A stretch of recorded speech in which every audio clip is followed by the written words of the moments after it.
Assalamualaikum warahmatullahi wabarakatuh. Apa kabar guru-guru hebat? Kembali lagi bersama saya Soimatul Mas'ula. Pada video kali ini masih di pelatihan mandiri di platform Merdeka Mengajar. Topik pada video kali ini yaitu topik 3 dosa pendidikan kekerasan seksual. Terdapat 3 modul. Modul pertama, memahami kekerasan seksual di satuan pendidikan. Modul kedua, mengidentifikasi kekerasan seksual di satuan pendidikan. Modul ketiga, mencegah dan menangani kekerasan seksual di satuan pendidikan. Kita ke modul yang pertama dulu, memahami kekerasan seksual di satuan pendidikan. Terdapat 4 materi. Materi yang pertama, apa itu kekerasan seksual? Materi kedua, yuk kenali jenis-jenis kekerasan seksual. Yang ketiga, mengenal pola kekerasan seksual. Dan yang keempat, pentingnya pemahaman guru terhadap isu kekerasan seksual. Kita ke materi pertama dulu, apa itu kekerasan seksual? Setelah menonton video materi, kita ke latihan pemahaman. Terdapat satu soal, apa yang dimaksud dengan kekerasan seksual? Yaitu setiap perbuatan merendahkan, menghina, melecehkan, dan atau menyerang tubuh dan atau fungsi reproduksi seseorang. Klik jawab dan lanjut. Kembali ke materi. Kemudian isi cerita reflektif. Terdapat pertanyaan, apa yang ibu dan bapak pikirkan dan ingin sampaikan setelah memahami definisi kekerasan seksual di satuan pendidikan? Jawabannya adalah dampak dari kekerasan seksual sangat besar bagi perkembangan psikis maupun fisik seorang. Indikasi kekerasan seksual sekecil apapun harus kita waspadai. Sebagai pihak yang berwenang di sekolah, sudah sepatutnya kita berkontribusi membuat dan memastikan adanya mekanisme pencegahan dan penanganan kekerasan seksual yang aman, nyaman, dan mudah diakses oleh semua pihak.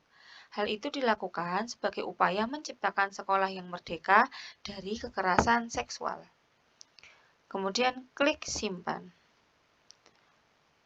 Lalu ke materi yang kedua, yuk kenali jenis-jenis kekerasan seksual. Setelah menonton video materi, kita ke latihan pemahaman.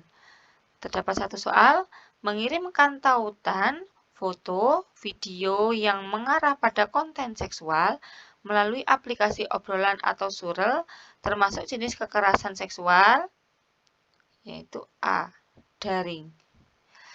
Klik jawab dan lanjut. Kembali ke materi. Selanjutnya, isi cerita reflektif. Terdapat pertanyaan, jenis kekerasan seksual apa yang pernah ibu dan bapak temukan di satuan pendidikan? Jawabannya adalah, jenis kekerasan seksual yang pernah saya temukan di sekolah adalah tindakan kekerasan seksual nonverbal, yaitu terdapat peserta didik yang menyampaikan kata-kata yang bermaksud menghina tampilan fisik temannya. Setelah saya ajak diskusi terkait tindakannya tersebut, alasan tindakan tersebut dengan niat bercanda.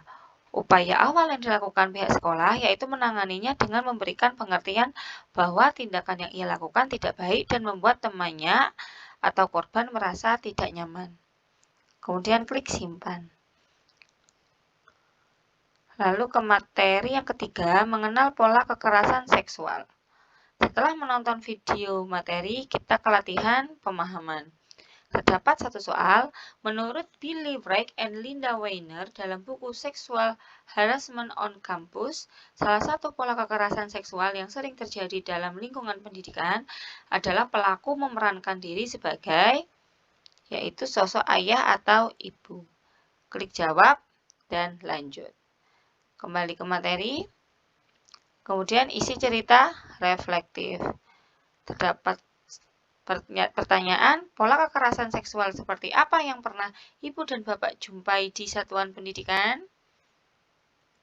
Jawabannya adalah, pola kekerasan seksual yang pernah saya jumpai di satuan pendidikan adalah pelaku memerankan diri sebagai sosok ayah atau ibu bagi korban.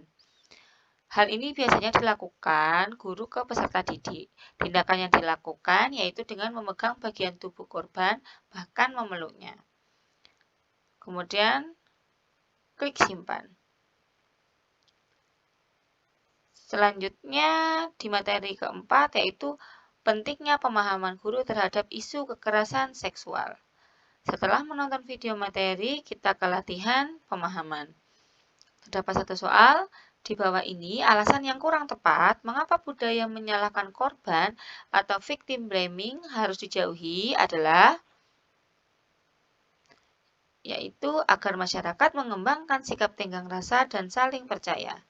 Klik jawab dan lanjut. Kembali ke materi, lalu isi cerita reflektif. Terdapat pertanyaan, adakah cerita atau kegelisahan yang ingin Bapak Ibu bagikan mengenai isu kekerasan seksual di satuan pendidikan? Jawabannya adalah kegelisahan yang saya rasakan mengenai isu kekerasan seksual di satuan pendidikan adalah kekerasan seksual tidak hanya terjadi pada satuan pendidikan dengan jenjang lebih tinggi, tapi di sekolah dasar pun sudah beredar beberapa isu terkait kekerasan seksual yang terjadi. Tapi dengan pertimbangan menjaga nama baik sekolah, akhirnya hal tersebut diusut secara tertutup dan tidak melibatkan pihak-pihak terkait lainnya seperti wali murid dalam proses penanganannya. Malah terkesan masih menutup-nutupi masalah. Padahal dengan menutupi atau berpura-pura tidak ada kasus bukanlah upaya menjaga nama baik sekolah, tapi dengan prosedur yang ada, satuan pendidikan dapat mencegah dan menangani kekerasan seksual agar tidak terjadi lagi sehingga menciptakan lingkungan belajar yang aman dan nyaman bagi peserta didik. Kemudian klik simpan. Setelah mengerjakan semua materi, langsung kerjakan post-test. Mulai kerjakan post-test. Terdapat 4 soal. Soal pertama, berikut ini yang bukan merupakan kasus kekerasan seksual di satuan pendidikan adalah yaitu seorang guru ngaji melakukan KDRT pada istrinya. Yaitu jawabannya yang C. Selanjutnya, yang termasuk ke dalam bentuk kekerasan seksual dengan kontak fisik adalah seorang guru BK mencabuli seorang murid perempuan. Jawabannya yang D. Selanjutnya soal ketiga, seorang mahasiswi yang sedang praktek mengajar di sebuah SMA mendapat kiriman lelucon mesum dari seorang murid laki-laki kelas 10. Mengapa kasus kekerasan seksual ini bisa terjadi? Jawabannya, relasi kuasa antara gender laki-laki dan perempuan yang mendorong kekerasan ini terjadi. Jawabannya yang D. Selanjutnya, seorang kepala sekolah di SMK 10 berkali-kali menekankan tentang betapa pentingnya menjaga nama baik sekolah. Suatu ketika, seorang murid perempuan melapor bahwa ia tengah hamil dan pelakunya seorang tenaga pendidik di SMK tersebut. Apa yang sebaiknya dilakukan para guru untuk menjaga nama baik sekolah?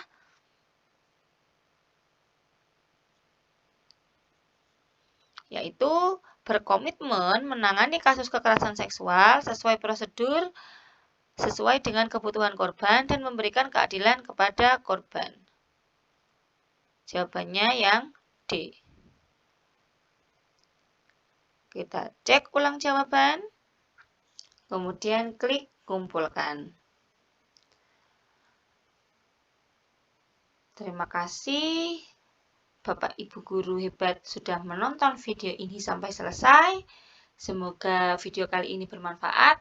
Jangan lupa like dan subscribe videonya agar tidak ketinggalan video terbaru dari saya. Assalamualaikum warahmatullahi wabarakatuh.